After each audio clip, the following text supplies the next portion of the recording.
में संग्रहालय इसको सम्मानित कर रहा है, बहुत महत्वपूर्ण बात है। और सभी देवियों और सज्जनों, और ज्ञान अर्जन करने का दूसरा कोई विकल्प नहीं है। ज्ञान प्राप्त होता है अध्ययन से और अनुभव से, और अध्ययन करने के लिए लोगों को ऐसा कोई स्थान मिले जहाँ पर वो हर प्रकार के क्षेत्र और विषय में अपना अध्ययन कर सके। उसके लिए लाइब्रेरी के महत्व को हम लोग अच्छी तरह से समझते हैं। और ये पुराना जो हमारा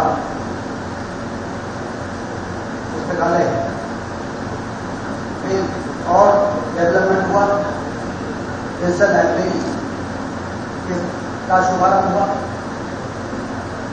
और फिर आज अब ई लाइब्रेरी का शुभारंभ हो रहा है।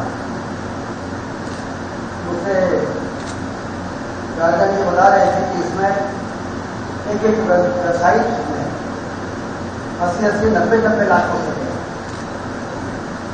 मतलब भंडार है।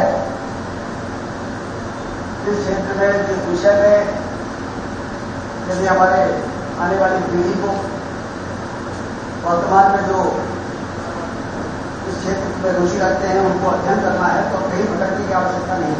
पहुंचाने कि अब आपको चूंकि एक कमरे में रहना है, आपकी आदत तो कभी रहने की, इस पुस्तक को आप पढ़िए।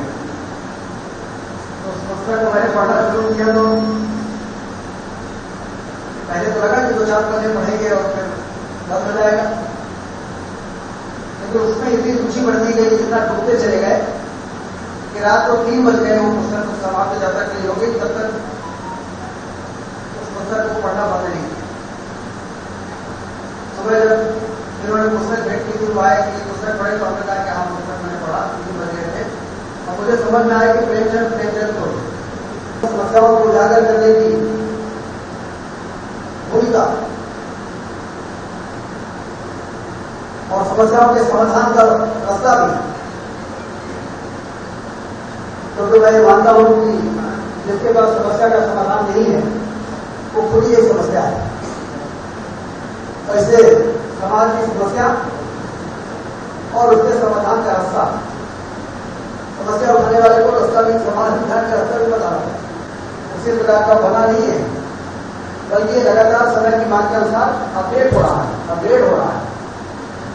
इसके लिए मैं बधाई देता हूँ आपको कि आपने इसको डिजिटल लाइब्रेरी, ई लाइब्रेरी के रूप में लगातार आने वाली पीढ़ी को उनकी आवश्यकता के अनुसार उसको अपडेट करके लोगों को इससे जुड़ाव बना रहे, संपर्क बढ़ा रहे और लोग जुड़ते जाएं, उस अनुसार इसको विकसित करने का काम लगातार आप कर रहे हैं। मैं बधाई देता हूँ। आपके जो पुरस्कार से प्रेरणा मिलती है, मुस्कान के कार्यों से ये समझ में आता है कि समाज की नजरें बड़ी बाकी है। लोग सोचते हैं कि हमको कोई नहीं देख रहा है, लेकिन हजारों आंखें हमको देखती है। और जो लोग अच्छा काम करते हैं, रचनात्मक काम करते हैं, उसको सम्मानित करने की गौरवशाली जो परंपरा है हमारी संस्कृति की, उसके अनुसार उनको समाज के सामने प्रस्तुत किया जाता है, सम्मानित किया जाता है। उसे ऐसे रचनात्मक जो बच्चे हैं उनका हौसला बढ़ता है, तो दूसरे को प्रेरणा मिलती है कि हम नहीं करेंगे तो हमको भी सम्मानित होगी। लोगों को का सम्मान, कोई ऐसा व्यक्ति नहीं जो सम्मानित होने में अच्छा लगता है, उस सम्मान को हमें अपने कार्यों को और तेज गति से जारी रखने की दृष्टि से उसको लेना चाहिए, जिससे कि ज़्यादा से ज़्यादा समाज का भला करने का संभव हो सके। और पत्रकारिता जो एक ऐसा क्षेत्र है जो लोकतंत्र का चौथा स्तंभ है, और पत्रकार की सजगता से कभी कभी बिगड़ते हुए काम सही हो जाता है।